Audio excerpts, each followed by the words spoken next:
All right, let's get the elephant out of the room. I'm in yellow glasses. They look silly. They look ridiculous. It's true. I look more silly, more ridiculous with them off today. Bloodshot eyes. A little aggravation from putting oil near them. It's a long story. We don't need to dive deep because we have got the elephant out of the way, and we're going to dive deep into how meme coins can make us millionaires. It's a very polarizing topic.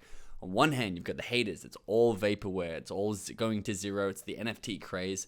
Stay away from meme coins. On the other hand, you've got these are the people's coins. This is actually the only thing that you're going to be wanting investing in, because when retail comes, they don't care about AI. They don't care about GPU processing units. They care about dogs, cats, and funny memes, something that will go viral on TikTok.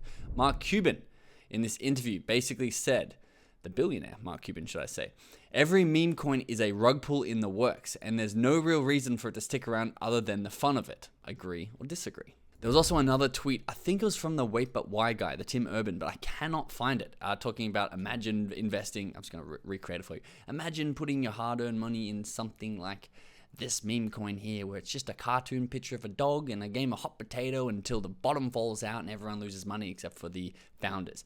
Controversial, there's a lot of pushback on that. And so I wanted to investigate, and what I actually found made me way more bullish on memes. Let me show you. So this is the year-to-date returns on the top meme coins. You can see Popcat on Solana, one of the biggest cat memes now, is over 12,000% up. Mog 3,000, SPX 6,900, 3,000%. All of these would have got you insane returns. And even if we just go on the 24 hours, these things are volatile. You can make 30 to 40% in a day if you know what right meme to pick. It's like, guys, people wait years. How long would they wait for that? 4, 5 years? Maybe even more, 7 years in the S&P 500 in order to get those sorts of returns. And if you invest in the S&P 6,900, you can get the year's return in a day. Sounds outrageous. I know there's a lot of risk. There's a lot of memes as well. So I want to show you how to identify the right ones, because there's 5,500 meme coins created every single day. And we're just picking the winners, survivorship bias. I will address that because it is a good point. It's a point that I had as well. But let's have a look at the ones that have survived and how much of an asymmetric bet this really is. So Kakashi on Twitter, good person to follow. He just tweets the success stories of some of the best meme coin traders. $156 to $65K in 15 hours trading the meme coin Zazu. Here we go, $65,000. Mudang, a massive one, the little hippo. They went viral on, I believe, TikTok. All I've seen is the coin absolutely shoot up, and seeing some funny pictures of the little guy. Cutie, $401, now $1.2 million. Like, these things have to catch your attention. 9 hours ago, this was $227. It's now over $100,000 US. Labubu, I'm not really sure what this meme is, but this was $135 into almost 80 grand. Manu, $589 worth. Unrealized profit, $326,000. So if you're trading crypto, if you are degenerate, if you are looking for these 100x returns, it's pretty crazy to think that you would write off all meme coins. I mean, even myself recently, don't mind this big dip. This is the downside that we will be getting into, and luckily I have been scooping profit off this. Copy traded crypto god John, who got into this meme coin at about a $9 million market cap, as did I, because he recommended it, so I jumped in with him, and it over 12x'd, and I made a decent amount of money on this, despite it also plowing back down. When one of the early investors cashed out 100 G's worth, obviously it absolutely plummeted because it's got low liquidity, which is the potential downside of these meme coins. Like Mark Cuban is saying, once it starts trending down, it's hard to stop it, but similarly, once it starts trending up, it's also hard to stop it. And let's get ahead of the scandal here and talk about this, because we talk about this when we talk about Andrew Tate's token. Andrew Tate's talking about adding utility to his daddy token, which is incredible. It's very noble. It's awesome. It's rare in the crypto market to go from meme coin to utility coin, but it does come with its downsides. Something that's a pure meme coin, something like Mudang, which is just based on a baby hippo, there is no value you can put on it. It's like, if this was worth $100 billion, that's just funny. Everyone's just like, oh, of course. Have you seen how cute it is? And there's no like, but wait, what do we get in return? It has... Utility coins have a ceiling based on how much utility that you actually get from the token, where meme coins, they can just soar as high as possible or crash 99% because, yeah, it was based on nothing but a baby hippo. What do you expect? Way more volatile, way more profitable if you know what you're doing in it. And if you think $100 billion might be crazy, let's have a look at Dogecoin. I'd say it's the original meme coin. Elon Musk really pushed it in the last bull cycle, and this is why we're really waiting for this bull cycle to hit and Bitcoin to hit all-time highs, because One meme coin was worth $82.5 billion US dollars. If you have a look at all meme coins now, all of them combined are worth about $50 billion. And like I said, there's 5,500 of them created a day. So there is a lot of room for these things to fly when the bull market is ripe. And I mean, they are flying right now because we're in the early days of that bull market. And here's another point too. It's like Dogecoin is still valued at 16 billion US dollars. There's something in it. It didn't go to zero, and it's been 3 or 4 years after rallying to those all-time highs. Now, onto some practical takeaways for myself and for you. I personally think that Mark Cuban has a point. It is sort of the hot potato game, and you don't want to be last. If you guys can be first to every meme coin, it doesn't really matter if it's going to crash to zero or not, because you take profit on the way up, you make a nice 10, 20, 100x, and then if it crashes, okay, that's fine. And if it keeps going, you make even more money. You can see Dogecoin did, if we go back to price, it crashed from 64 cents down to 6 cents. So that's a huge nosedive. 90% of your value is going to be gone. So someone did buy up there and never got out and lost all their money. But a lot of people probably bought on the way up. It wasn't up there for too long. But you can see, and actually I got in at Doge at 4 cents before this big run up in the last bull cycle. If you're early, it doesn't matter if it crashes on the other side. It doesn't matter if Mark Cuban's right. And it is just a giant game of hot potato, because retail isn't here yet. We're talking about all the factors converging now to make this the super cycle, to make Bitcoin soar into the $200,000, $300,000 level, and all the altcoins breathe, get liquidity, and absolutely skyrocket and make us crazy wealthy. Instead of getting a 4x, a 3x on Bitcoin, we can get a 50x, a 100x on Zazu, for example. And this Google Trends is basically people searching for Dogecoin in the blue and people searching for Ethereum in the orangey red. I've got yellow glasses on. I don't really, looks to be red to me.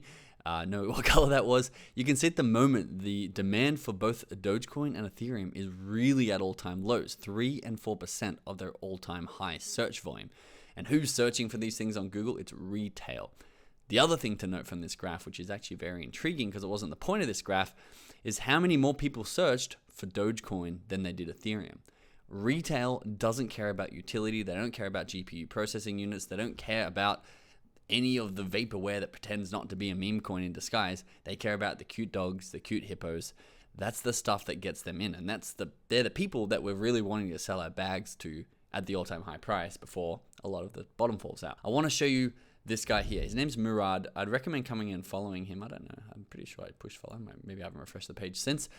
He talks about at Token 2049 in Singapore. He talks about why the meme coin super cycle is going to absolutely blow up and make people extremely rich. Now, his presentation is 22 minutes and it's excellent. And I don't want to just redo his presentation here, but I want to give you basically the 1-minute rundown of what he's talking about, because the way he frames things and understands things is on the next level, and I really took a lot from it, so I want to share it with you in a crunchy way. But if you want more, go follow him and watch the full presentation. So basically, Murad is saying a lot of tokens at the moment are not community focused.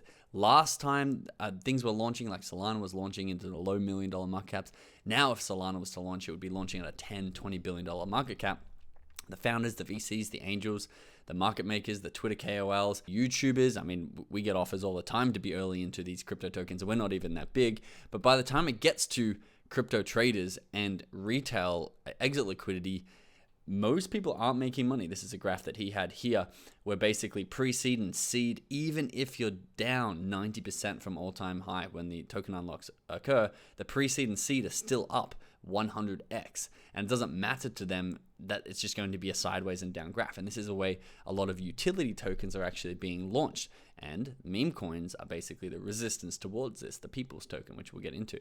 He talks about wealth disparity. He talks about how the top 0.1% just keeps on going up. Inflation's crazy. The money printers are going back on. I'm personally seeing things in Australia get more and more expensive and people being less and less able to afford things. I'm seeing friends group up, like men in their 30s, literally having 3 or 4 housemates that are all splitting a $2,500 a week house and paying $500 a week each. It's like that wasn't heard of 5 years ago. That whole $2,500 a week house was $1,100 a week and you could afford it by yourself. And so people are getting angry at the system. He says stories create trends where one person, like I went through at the start here, this person made over $1 million on Moodeng. He goes to all his friends, he tells them about it. I'm telling you on YouTube, everyone's like, wow, this guy made 1.2 on Moodeng. Everyone's looking for that next meme coin to blow up based on the story that is actually being told. He shows here that meme coins are only at a $40 billion valuation, where altcoins are at $850 billion. A little spoiler alert. He thinks that altcoins are basically meme coins with a little bit of utility, but they're still mainly just speculation and in a very similar category to memes. He also thinks that altcoins, $850 billion, is very low at the moment. That's going to skyrocket, and memes are going to skyrocket with it, which he thinks it's going to be a $1 trillion industry. At the moment, it's only $40 billion. That is a 25x return. He also talks, this slide was a little bit interesting to me. All the rest I strongly agree with this. This one was a little bit of an asterisk on it. But he talks about how meme coins do offer a lot of utility, like fun, loneliness reduction, a sense of belonging, friendships, cutting edge culture, a mission and meaning, and really sticking it to the man and being the people's coins. Where does he say this? Yeah, down here. He says meme coin is a misnomer. It's 30% about the meme and 70% about the people. Imagine if they were called people's coins, coins of the people. Dogecoin was the coin of the people, which was sticking it to the man. The wealth gap is increasing. It's crazy, and we want to take the power back.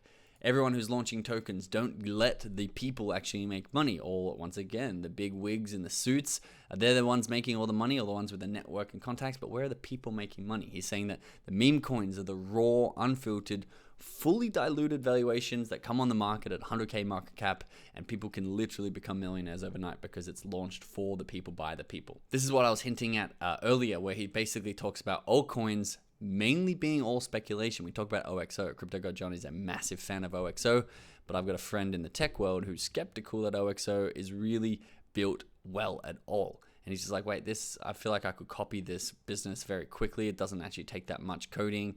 And I'm speaking of what my friend said, who's very into this world and very smart, and I believe him.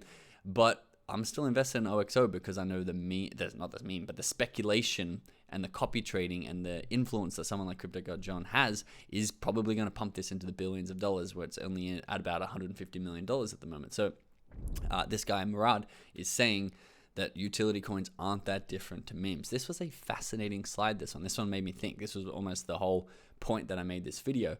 He said, if you've been in the tech world, you realize that most billion-dollar startups, things like Kickstarter, things like Airbnb, things like Lyft, things like SeatGeek, Fiverr, they basically were unbundling Craigslist. So Craigslist was in the US, one of the biggest websites, and had insane amounts of traffic in the early 2000s. They're still around and they still do really well. But basically it was like a giant board by city where you could look to buy cars or you could look to rent homes. And what happened is over the next 2 decades, 20 years, all these billion-dollar companies just took one small segment of Craigslist and focused on it and became the go-to spot for that. So Airbnb, for example, was a short-term rental board on Craigslist originally. They like, okay, instead of everyone going to Craigslist to do this, let's focus on this, unbundle it. And this has been the trend over the last 20 years. It was literally just unbundling every feature that Craigslist offered. Murad is hypothesizing that meme coins are unbundling religion, which is a massive call, a massive claim. But when he's talking about what religion actually brings to people and how cults are popping up, whether it be like an F45 or a CrossFit cult or a yoga cult, but he's basically saying that what everyone used to get out of religion is becoming unbundled, just like Craigslist got unbundled by the big tech startups that are all now worth billions of dollars. And he says, yes, there's a lot of crappy, trashy celeb coins and irrelevant memes that aren't going to do very well. Millions of these meme coins are not going to make you money. But he hypothesizes that some of the meme coins are going to ascend into culture, into relevant memes, into cults, lifestyle brands. Like who loves Apple? People are like, oh my God, anything Apple comes out with, like I got the watch. I'm not a Apple cultist. I just really enjoy their products. I got the watch. I got 2 iPhones, not to flex on anyone out there. I've got the MacBook. It's just like, okay, I am a big fan of Apple. And he thinks that a small amount of meme coins are going to become like this. So where does this leave us if we want to trade meme coins? Well, for me, I do participate in meme coins because I think if you haven't so far this year, you're missing most of the returns. And if you didn't in the last cycle, you're also missing most of the returns. And if you understand retail, I remember I asked a friend mid-peak bull run last time. And my friend's a physio, and he's like, oh yeah, I just bought my first crypto. I was like, oh, interesting. I'm curious what he bought. I thought he was buying a microcap old gaming coin that I was looking at, not to realize that he was in a very different demographic of people who buy tokens. He's like, oh, I bought Doge. And this was like at an all-time high. I'm like, oh, I don't know if I'd recommend that. But it's very interesting that that was the first thing that he bought. And so crash is clay. We've been talking about him on the channel a lot, and subscribe because we're going to be breaking down more and more memes. This man is the meme king. He's had over 7 100x plays in a row, and 8 out of his 9 total recommendations and calls have done over a 100x return. We're tracking his wallet inside of our wallet tracker, so we can see when he buys the next meme coin if it's on something like Solana, and therefore get in when he gets in, copy trade him. But have a look, he called Brett. He's the guy who wants to take 15 grand, and he's already turned it to 15 mil. I think he wants to take it to 50 mil or 150 mil from 15 grand, which is just insanity. And for me, I'm like, I'm not going to go out and try and discern which meme coin is going to be best. I'm going to follow someone like Crassus Clay, because he seems to be what Alex Becker is in the crypto gaming world. Crassus is that guy in the meme world. So we're going to keep diving deep on this channel. We're going to keep tracking as well inside the wallet tracker, and we're going to see if we can hit a nice juicy 100x. We hit out a 10x in this last meme coin. Let's see if we can get a 100x together in one of the upcoming memes. So make sure you join our inner circle if you want to be ahead of the mainstream in this super cycle. If you've been considering it, get in before the super cycle starts. Get in before retail's here. I'd love to see you in there. I'd love to help you get an advantage on what coins and what tokens are going to do the best. And don't be left behind, and don't be buying the wrong ones and sitting sidelined while we all rocket ship to the moon. Thanks so much for watching, and I'll see you in the next video.